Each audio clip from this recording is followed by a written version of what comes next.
अस्सलाम वालेकुम viewers, welcome back to my YouTube channel daily tips with Asma. बासिक नाम का शुमार लड़कों के नामों में होता है। बासिक एक इस्लामी नाम है। बासिक नाम की इब्तदाई तारीख अरबी ज़बान से निकलती है।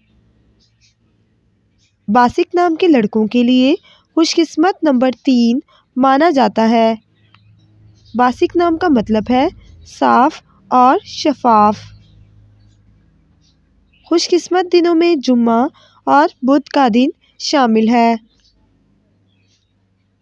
बासिक नाम का शुमार इंटरनेट पर सबसे ज़्यादा सर्च होने वाले नामों में से होता है। खुशकिस्मत धातों में हिस्सों के हिसाब से लोहा शामिल है। बासिक नाम के अफराद के लिए मुआफिक रंगों में नीला, बनफशी और काला रंग शामिल है। बासिक नाम के अफराद के लिए मुआफिक पत्थरों में नीलम पत्थर शामिल है। फ्रेंड्स, अगर आप अपने नाम का मतलब जानना चाहते हैं तो कमेंट बॉक्स में अपना नाम लिखें। इंशाअल्लाह हम आपके नाम की वीडियो ज़रूर बनाएंगे। Thanks for watching. अल्लाह हाफिज़।